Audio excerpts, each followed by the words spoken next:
History Secrets.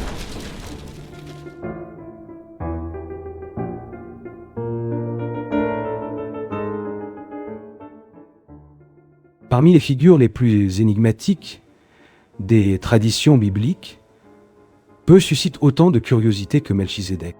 Il apparaît brièvement, sans annonce, sans explication, et disparaît sans laisser de traces claires. Mais cette brièveté ne réduit pas son importance. Au contraire, elle amplifie le mystère. Pour comprendre cette figure, nous devons revenir à un épisode précis. Genèse, chapitre 14, versets 18 à 20. Après une bataille, Abraham rencontre un homme, roi de Salem, prêtre du Dieu Très-Haut. Son nom est Melchizedek. Il apporte du pain et du vin, bénit Abraham, et reçoit de lui la dîme. Le texte se termine presque aussi rapidement qu'il a commencé, sans explication supplémentaire, en continuité apparente. Et quelque chose là reste ouvert. Ce silence n'est pas commun. La tradition biblique détaille généralement les origines, les lignées, les généalogies, mais dans le cas de Melchizedek, rien de tout cela n'apparaît. Aucun père, aucune descendance, aucune référence antérieure. Ce n'est pas seulement une absence d'information, c'est un vide structurel dans le texte. Et ce vide soulève une question inévitable. Comment quelqu'un peut-il occuper simultanément deux fonctions aussi centrales, roi et prêtre, dans un contexte où ces fonctions ne se mélangent normalement pas?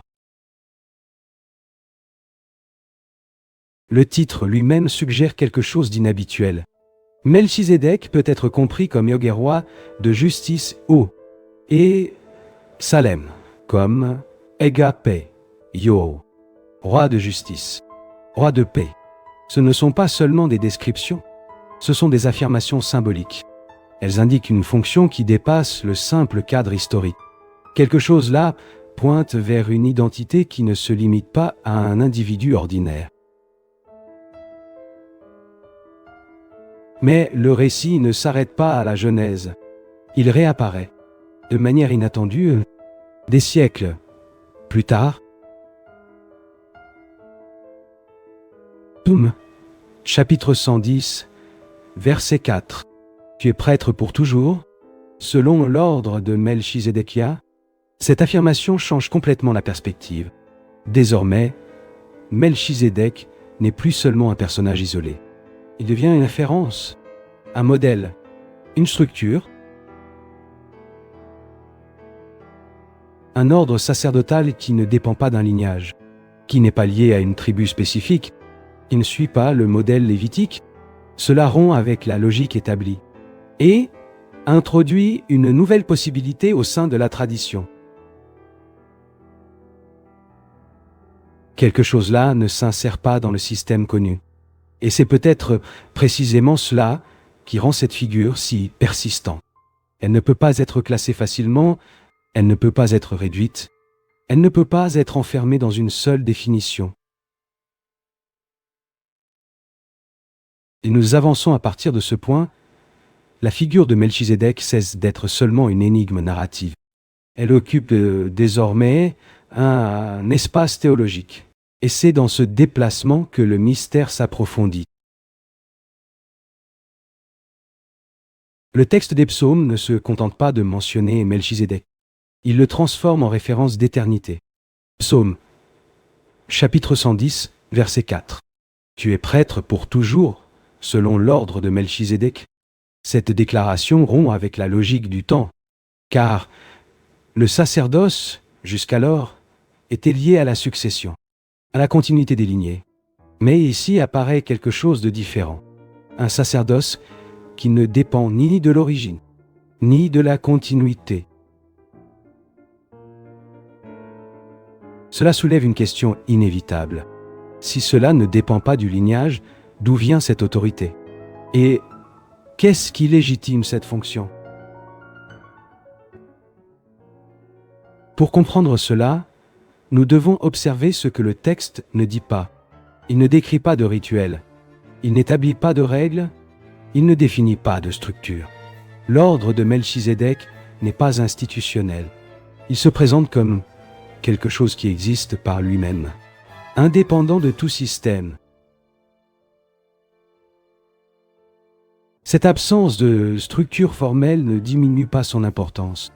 Au contraire, elle élargit sa portée, car elle déplace l'attention de la pratique vers l'essence, du rite vers le sens.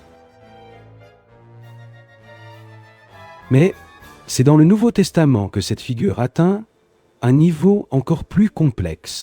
Hébreux, chapitre 7. Là, Melchizedek est décrit d'une manière inhabituelle. Sans père, sans mère, sans généalogie, sans commencement de jour, ni fin de vie. Cette description ne cherche pas à affirmer une absence littérale, mais à construire une idée, une fonction qui n'est pas limitée par le temps. Quelque chose là dépasse le récit historique et entre dans le domaine de l'interprétation théologique. Melchizedek cesse d'être seulement un personnage et devient une représentation d'un type de sacerdoce, une structure en dehors de la logique humaine commune. Mais cette lecture soulève une nouvelle question.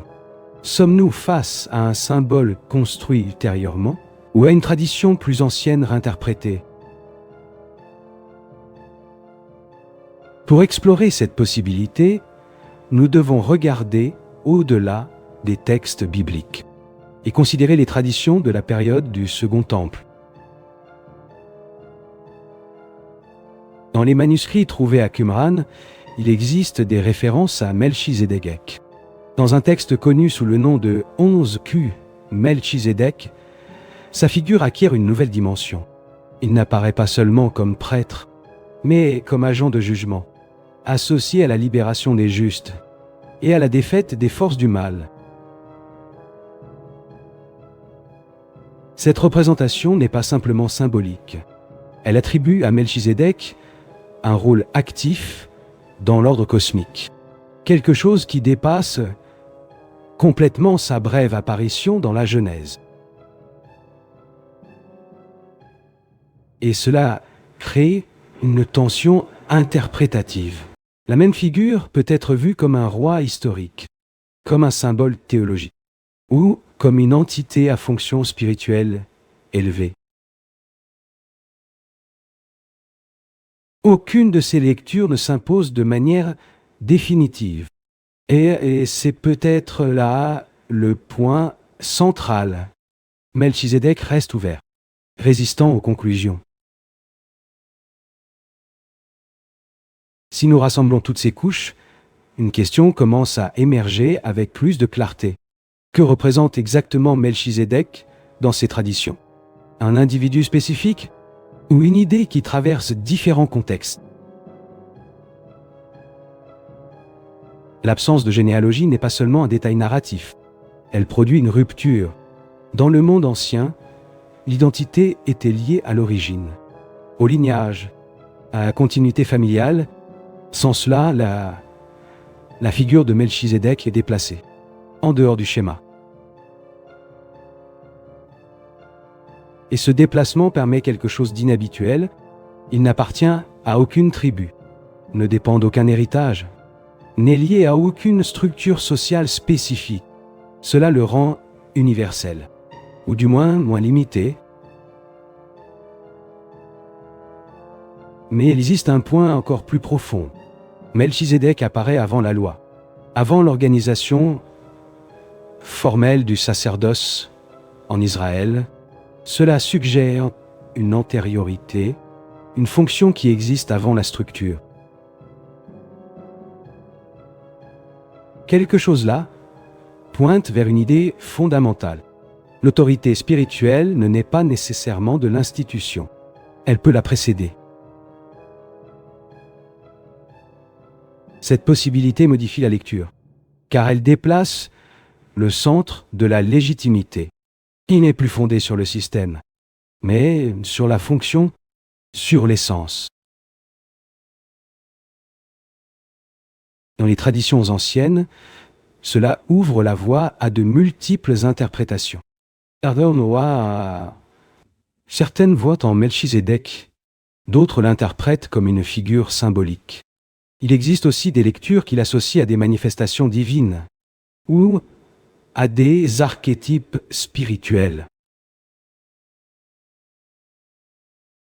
Aucune de ces interprétations ne résout complètement l'énigme, mais toutes révèlent un point commun: la difficulté de circonscrire cette figure.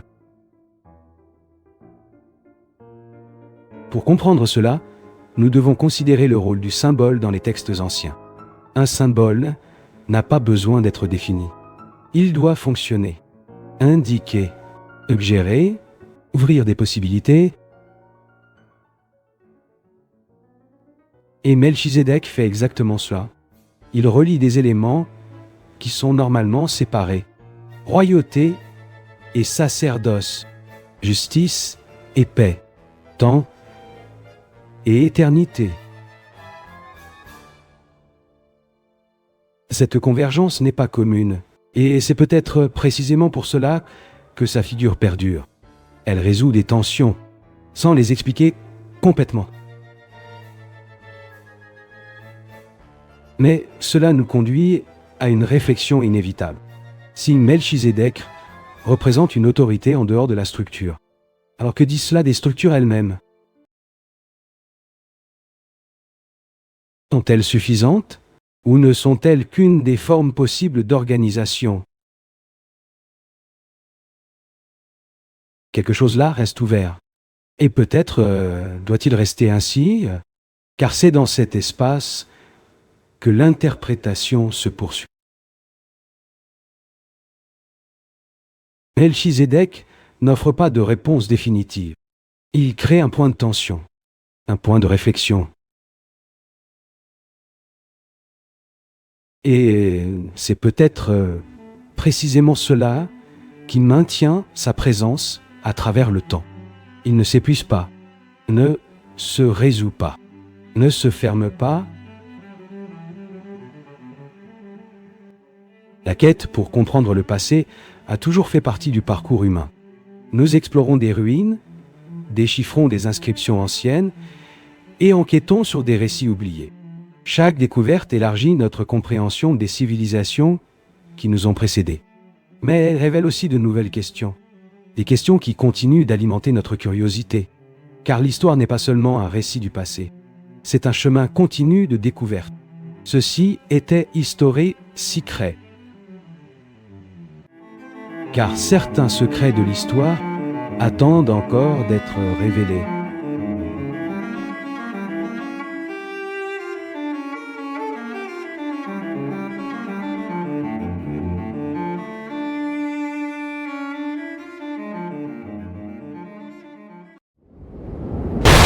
History Secrets.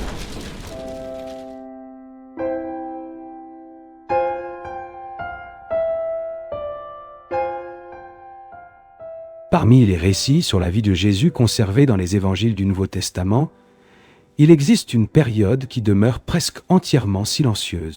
Les textes racontent sa naissance, décrivent des épisodes de son enfance et présentent un moment singulier survenu lorsqu'il avait environ 12 ans. Luc, chapitre 2, versets 41 à 50, rapporte que Jésus accompagna ses parents à Jérusalem lors de la fête de la Pâque. Lorsque la caravane commença à retourner chez elle, Marie et Joseph réalisèrent qu'il n'était pas parmi les proches. Après l'avoir cherché pendant 3 jours, ils trouvèrent Jésus dans le temple. Il conversait avec les maîtres de la loi. Tous s'étonnaient de sa compréhension et des questions qu'il posait. Après cet épisode, l'évangile de Luc ajoute seulement une brève phrase. Luc, chapitre 2, verset 52, et ensuite le récit biblique passe directement au début de son ministère public, lorsqu'il avait environ 30 ans. Cet long intervalle de presque 2 décennies est devenu connu pour de nombreux chercheurs comme les années silencieuses ou les années perdues de Jésus. Que s'est-il passé durant cette période? Pourquoi les évangiles n'enregistrent-ils pratiquement aucun détail de ces années? Pour comprendre ce mystère, nous devons d'abord observer comment les évangiles ont été écrits. Pour comprendre pourquoi il existe ce long silence sur la vie de Jésus, entre 12 et 30 ans, il est important d'observer l'objectif principal des évangiles. Les auteurs de ces textes n'essayaient pas d'écrire des biographies complètes au sens moderne. L'objectif principal était de présenter le sens spirituel de la vie, de la mort et de la résurrection de Jésus. Pour cette raison, les évangiles consacrent la plus grande partie de leur narration aux dernières années de sa vie publique. Les enseignements, les miracles, les conflits avec les autorités religieuses et les événements qui conduiraient à la crucifixion. Dans ce contexte, de nombreux détails de la vie quotidienne de Jésus n'ont tout simplement pas été enregistrés. Cela ne signifie pas que ces années n'ont pas existé. Cela indique seulement que les auteurs des évangiles n'ont pas jugé nécessaire de les décrire en détail. Malgré cela, certains indices apparaissent dans les textes bibliques eux-mêmes. Par exemple, l'évangile de Marc mentionne Jésus comme étant appelé charpentier. Marc, chapitre 6, verset 3, rapporte la réaction des habitants de Nazareth. Ils demandent « N'est-ce pas le charpentier, le fils de Marie ?» Ce détail suggère que Jésus a probablement travaillé dans la profession de Joseph pendant de nombreuses années, menant une vie ordinaire dans le petit village de Nazareth. Mais au fil de l'histoire, plusieurs hypothèses ont émergé concernant cette période peu documentée. Certaines de ces idées apparaissent dans des traditions anciennes et des textes apocryphes.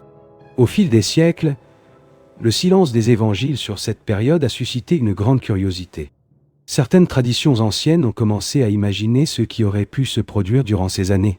Certains textes apocryphes ont tenté de combler ce vide par des récits sur la jeunesse de Jésus. Ces écrits décrivent des épisodes survenus à Nazareth durant son adolescence. Mais il existe aussi des traditions beaucoup plus larges qui suggèrent autre chose. La possibilité que Jésus ait voyagé vers d'autres régions durant une partie de ces années. L'une des théories les plus connues suggère que Jésus aurait pu être en contact avec des traditions spirituelles en dehors de la Judée. Certains auteurs du XIXe siècle ont avancé l'hypothèse qu'il aurait voyagé vers des régions de l'Inde ou du Tibet. Selon ces théories, Jésus aurait étudié des enseignements spirituels orientaux avant de revenir en Palestine. Ces idées ont gagné en popularité dans certains cercles spirituels modernes. Mais il est important de noter qu'il n'existe aucune preuve historique solide confirmant ces voyages. La plupart des historiens considèrent ces récits comme des spéculations tardives. Malgré cela, ils montrent comment le mystère des années silencieuses a continué à stimuler l'imagination de nombreuses personnes. Une autre hypothèse discutée par certains chercheurs concerne la vie quotidienne elle-même à Nazareth. Au 1er siècle, Nazareth était un petit village dans la région de Galilée. Les archéologues estiment que la population ne dépassait probablement pas quelques centaines d'habitants. C'était un environnement simple, rural et relativement isolé. Dans ce contexte, de nombreux chercheurs considèrent que les années silencieuses de Jésus ont pu être des années de vie ordinaire. Travail, vie familiale, participation aux traditions religieuses de la communauté. En tant que fils d'un charpentier, il est probable que Jésus ait appris très tôt le métier de travailler le bois et la construction. Le mot grec utilisé dans les évangiles pour décrire ce travail peut également désigner un artisan ou un constructeur, quelqu'un qui travaillait non seulement le bois, mais aussi la pierre et d'autres matériaux. Cela signifie que Jésus a pu participer à des projets de construction dans des villages voisins. Certaines villes de la région étaient en développement durant cette période. Parmi elles se trouvait Séphoris, une ville importante située à quelques kilomètres de Nazareth. Cette possibilité suggère que Jésus a pu passer une partie de sa jeunesse à travailler comme artisan dans la région de Galilée. En plus du travail quotidien, il est probable que les années silencieuses de Jésus aient également été marquées par une formation religieuse profonde. La vie en Galilée au 1er siècle était fortement liée aux traditions juives. Les familles participaient régulièrement aux lectures de la Torah dans les synagogues locales. Dès leur plus jeune âge, les enfants juifs apprenaient des passages des Écritures, étudiaient les récits des patriarches et mémorisaient les enseignements de la loi. L'épisode survenu dans le temple lorsque Jésus avait 12 ans offre déjà un indice de cette formation. Luc chapitre 2, verset 46, décrit Jésus conversant avec les maîtres de la loi à Jérusalem. Il posait des questions et répondait avec une grande compréhension. Ce détail suggère que son éducation religieuse a commencé très tôt. Durant les années suivantes, il est probable que cet apprentissage se soit poursuivi. Jésus aurait étudié les textes sacrés de la tradition juive. Les psaumes, les psaumes, les prophètes, les récits de Moïse et d'Abraham. Ces enseignements formeraient la base des idées qui apparaîtraient plus tard dans ses paraboles et ses discours. Ainsi, même si les évangiles ne décrivent pas ces années en détail, elles ont probablement été fondamentales dans la formation spirituelle de Jésus. Un autre élément important pour comprendre les années silencieuses de Jésus est l'environnement culturel de la Galilée. À cette époque, la région était un point de rencontre entre différentes influences. Les traditions juives anciennes coexistaient avec la présence de la domination romaine et avec des éléments de la culture hellénistique. Des villes comme Séphoris et Tibériade se développaient dans la région. Elles possédaient des théâtres, des marchés et une vie urbaine plus intense. Même en vivant à Nazareth, un petit village, Jésus a probablement eu un contact indirect avec cet environnement culturel plus large. Ce contexte peut aider à expliquer la diversité des images et des exemples qui apparaissent plus tard dans ses enseignements. Jésus utilisait fréquemment des paraboles inspirées de la vie quotidienne. Des graines semées dans le champ, des bergers gardant des brebis, des ouvriers engagés pour la récolte, des femmes préparant le pain. Ces images reflètent profondément l'environnement rural et social de la Galilée. Elles montrent quelqu'un qui connaissait bien la vie quotidienne des personnes simples de la région. Ainsi, les années silencieuses de Jésus ont pu être une période d'observation et d'expérience. Les années durant lesquelles il a vécu immergé dans la réalité de son peuple. Lorsque nous réunissons toutes ces possibilités, nous percevons que les années dites bibliques de Jésus ne doivent pas nécessairement être vues comme une période mystérieuse au sens surnaturel. Elles peuvent simplement représenter un long intervalle de vie ordinaire. Apprentissage, participation à la vie de la communauté. Préparation spirituelle. Pendant près de 18 ans, Jésus a probablement vécu comme tout autre jeune juif de Galilée, aidant sa famille, apprenant un métier, participant aux fêtes religieuses et aux traditions de son peuple. Ce n'est qu'autour de l'âge de 30 ans que les évangiles recommencent à enregistrer son histoire de manière détaillée. Luc, chapitre 3. Verset 23 affirme que Jésus avait environ 30 ans lorsqu'il a commencé son ministère public. Ce début est lié à la rencontre avec Jean le Baptiste. Le moment du baptême dans le fleuve Jourdain marque le commencement d'une nouvelle étape. À partir de ce moment, les évangiles commencent à relater des enseignements, des miracles et des rencontres qui transformeraient profondément l'histoire religieuse du monde. Ainsi, les années silencieuses peuvent être vues comme une période de préparation, une phase où la vie ordinaire précède le début d'une mission extraordinaire. Lorsque les historiens modernes analysent cette période de la vie de Jésus, ils soulignent généralement un point important. Le silence des évangiles ne signifie pas nécessairement une absence d'histoire. Il signifie seulement que les auteurs de ces textes étaient intéressés par un autre axe narratif. L'objectif principal était de présenter le message spirituel transmis par Jésus durant son ministère. C'est pourquoi le récit se concentre sur les dernières années de sa vie. Malgré cela, certains indices dispersés dans les évangiles suggèrent que Jésus était connu dans sa communauté, avant de commencer sa mission publique. Lorsqu'il commence à enseigner dans les synagogues, certaines personnes de Nazareth manifestent leur surprise.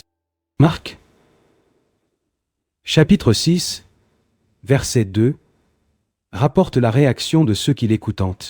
Ils se demandent d'où viennent cette sagesse et ces miracles.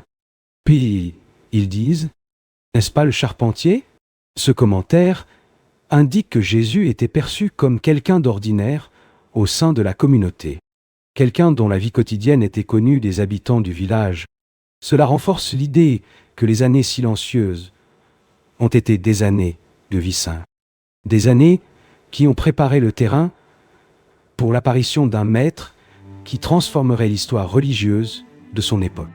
Lorsque nous observons l'ensemble des traditions historiques et religieuses, nous percevons que les années entre l'enfance et le début du ministère de Jésus demeurent comme l'une des périodes les plus silencieuses de tout le récit évangélique. Les textes du Nouveau Testament ne conservent que quelques indices. Nous savons que Jésus a grandi à Nazareth, qu'il a appris un métier, qu'il a participé à la vie religieuse de sa communauté et qu'il a développé une profonde familiarité avec les Écritures juives. Les éléments suggèrent une formation spirituelle et humaine qui s'est développée sur de nombreuses années. Peut-être que l'aspect le plus significatif de ce silence réside précisément dans le contraste qu'il crée. Pendant près de 2 décennies, la vie de Jésus reste en dehors du centre du récit, mais lorsqu'il apparaît finalement en public, ses enseignements attirent rapidement l'attention des foules. Ses paroles suscitent la réflexion. Ses gestes éveillent l'irration, ou aussi l'opposition. Ainsi, les années silencieuses peuvent être vues comme une période de préparation invisible, une phase dans laquelle une vie ordinaire précède une mission qui marquerait profondément l'histoire religieuse de l'humanité. Et peut-être est-ce précisément ce contraste si fascinant pour les chercheurs et les lecteurs jusqu'à aujourd'hui.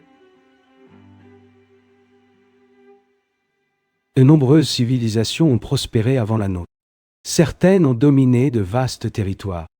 D'autres ont disparu presque sans laisser de traces. Ce qu'il reste, ce sont des indices dispersés dans le temps.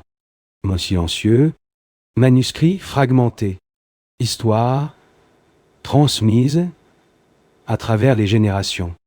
Chaque découverte nous rapproche un peu plus de la vérité, mais l'histoire garde encore de nombreux secrets. Vous regardez Historé Secret, car certains secrets de l'histoire attendent encore d'être révélés.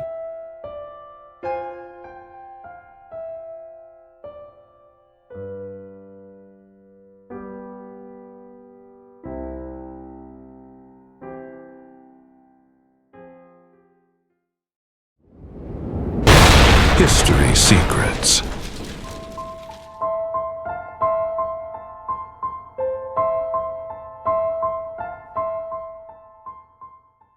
En l'année 1945, une découverte inattendue eut lieu à l'intérieur de l'Égypte. Près de la ville de Nag Hammadi, des paysans qui creusaient à la recherche d'engrais trouvèrent une grande jarre en argile enterrée dans le sol. À l'intérieur de ce récipient se trouvaient plusieurs codex anciens, des manuscrits écrits en langue copte. Ces textes étaient restés cachés pendant des siècles.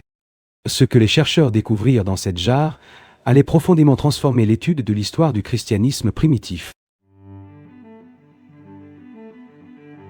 Les codex de Nag Hammadi contenaient des dizaines de textes anciens, des évangiles, des traités spirituels, des dialogues attribués à Jésus et aux disciples. Ces écrits appartenaient à des courants de pensée religieuses qui avaient été presque complètement oubliés avec le temps.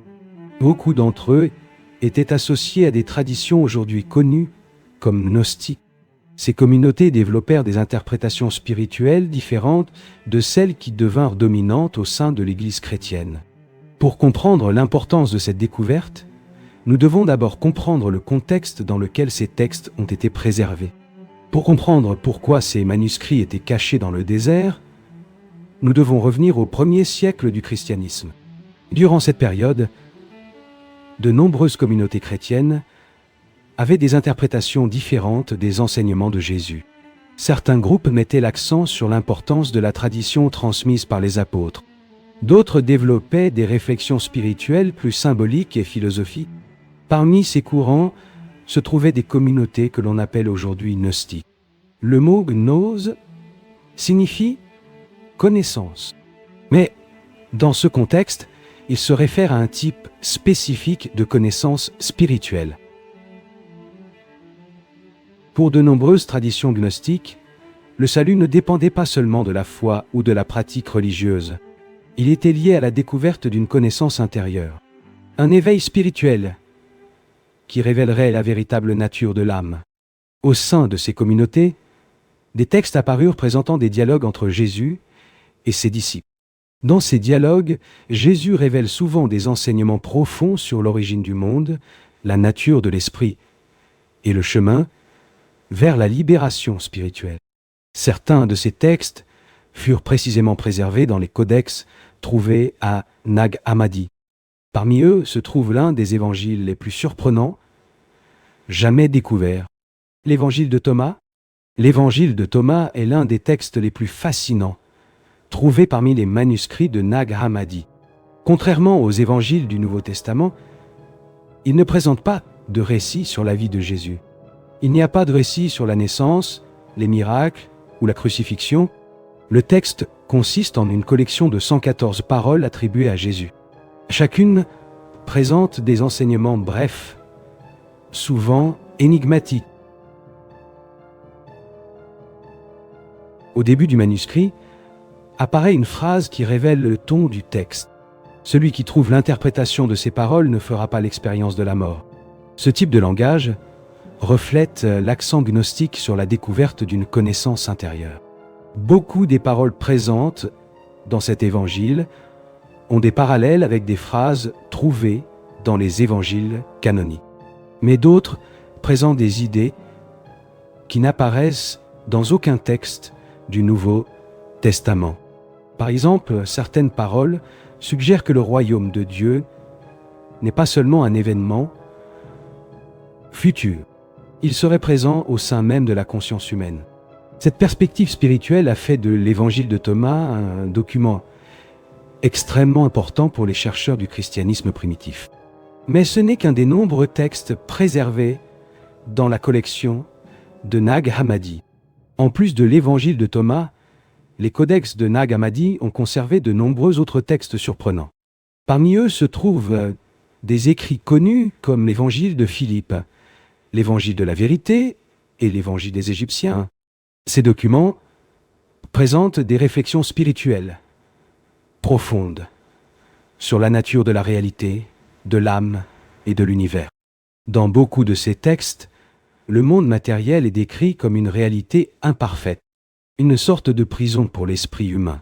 Selon ces traditions, le véritable objectif de l'existence serait de s'éveiller à une réalité spirituelle supérieure. Dans cette vision, Jésus apparaît comme un maître venu révéler cette connaissance cachée. Il enseigne aux disciples à reconnaître l'étincelle divine présente en chaque personne. Ce type d'enseignement diffère significativement de l'accent que l'on trouve dans les évangiles canoniques. Dans les textes du Nouveau Testament, le message de Jésus est fréquemment associé à l'arrivée du royaume de Dieu et à la transformation de la vie humaine. Dans les textes gnostiques, l'accent est mis sur l'éveil spirituel et sur la connaissance intérieure. Cette différence révèle que le christianisme primitif était bien plus divers que ce que nous imaginons souvent. Parmi les textes trouvés à Nag Hammadi, apparaissent également des écrits qui présentent des récits symboliques sur la création du monde. L'un des plus connus est l'Apocryphon de Jean. Ce document présente une vision détaillée de l'origine de l'univers selon certaines traditions gnostiques. Selon ce récit, le monde matériel n'aurait pas été créé directement par le Dieu suprême. Il serait apparu à partir d'une série d'émanations spirituelles. Dans ce système apparaît une figure appelée démiurge. Ce personnage serait responsable de la formation du monde physique. Dans la tradition gnostique, le démiurge est souvent décrit comme un être qui croit posséder une autorité absolue, mais qui, en réalité, ne comprend pas pleinement la réalité spirituelle supérieure. Cette interprétation présente une cosmologie très différente de celle que l'on trouve dans la tradition biblique classique. Elle suggère que le monde matériel est le résultat d'une imperfection ou d'une erreur dans l'ordre spirituel. Pour les chercheurs, ces textes offrent une fenêtre unique pour comprendre la diversité des idées religieuses qui circulaient dans les premiers siècles du christianisme. Ils montrent que le débat sur la nature de Dieu, de la création et du salut était bien plus vaste que ce que les textes canoniques révèlent. La découverte des manuscrits de Nag Hammadi a également aidé les historiens à mieux comprendre les débats qui ont eu lieu au sein des premières communautés chrétiennes. Au cours des 2e et 3e siècles, différentes interprétations du message de Jésus circulaient. Certaines communautés mettaient l'accent sur la tradition apostolique préservée dans les églises.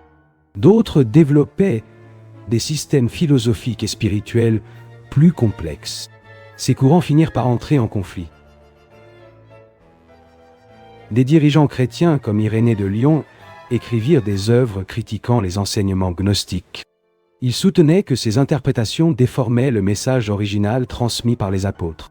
En même temps, les textes trouvés à Nag Hammadi montrent que ces communautés possédaient des traditions littéraires sophistiquées. Elles produisaient des réflexions profondes sur la nature de l'âme, de l'univers et du salut. Pendant longtemps, les historiens ne connaissaient ces idées qu'à travers les critiques formulées par leurs opposants. Mais la découverte de Nag Hammadi a permis que les textes même de ces communautés soient enfin étudiés directement. Lorsque les codex de Nag Hammadi commencèrent à être traduits et étudiés, les chercheurs perçurent rapidement l'importance historique de cette découverte. Pour la première fois, il était possible de lire directement des textes représentant des traditions alternatives au sein du christianisme primitif. Ces manuscrits révélèrent que les premiers siècles de la foi chrétienne furent marqués par une diversité d'idées bien plus grande que ce que l'on imaginait. Il existait différentes interprétations sur la nature de Jésus, sur la création du monde et sur le chemin du salut. La formation du Nouveau Testament et de la tradition chrétienne dominante s'est produite précisément dans cet environnement de débats et de conflits théologiques. Avec le temps, certaines interprétations furent reconnues comme orthodoxes, d'autres furent rejetées ou cessèrent de circuler largement. Il est possible que les manuscrits trouvés à Nag Hammadi aient été cachés précisément dans ce contexte. Certains chercheurs pensent que des moines ou des membres de communautés chrétiennes ont enterré les codex pour les préserver. Peut-être craignait-il qu'ils soient détruits durant des périodes de conflits religieux. Ainsi, les textes restèrent cachés dans le désert pendant plus de 1500 ans. Aujourd'hui, les manuscrits de Nag Hammadi sont considérés comme l'une des découvertes les plus importantes pour l'étude du christianisme primitif. Ils n'ont pas directement modifié les textes du Nouveau Testament, mais ils ont profondément transformé la manière dont les historiens comprennent l'environnement religieux dans lequel le christianisme est né. Ces documents montrent que, dans les premiers siècles, il existait une grande diversité d'interprétations du message de Jésus. Différentes communautés préservaient des traditions distinctes. Certaines mettaient l'accent sur la foi et l'autorité apostolique. D'autres soulignaient la recherche d'une connaissance spirituelle intérieure. La découverte de Nag Hammadi a ouvert une fenêtre sur ces traditions restées cachées pendant des siècles. Elle a permis aux chercheurs de comparer directement les textes gnostiques avec les évangiles canoniques, et ainsi de reconstruire avec plus de précision le paysage intellectuel et religieux du monde antique. Peut-être que l'aspect le plus fascinant de cette découverte est précisément celui-ci. Les manuscrits enterrés dans le désert n'ont pas seulement préservé des textes oubliés. Ils ont aussi révélé la complexité des premières communautés qui cherchaient à comprendre qui était Jésus et quel était le sens de son message. Ainsi, la mystérieuse jarre, trouvée à Nag Hammadi, s'est finalement transformée en l'une des clés les plus importantes pour comprendre l'histoire du christianisme. L'histoire de l'humanité est un voyage, rempli de découvertes, d'énigmes et de mystères. Certains ont été compris, d'autres défient encore notre compréhension. Et c'est précisément dans ces mystères que nous trouvons les questions les plus fascinantes. Abonnez-vous à la chaîne et continuez à explorer les secrets de l'histoire. Car certains secrets de l'histoire attendent encore d'être révélés.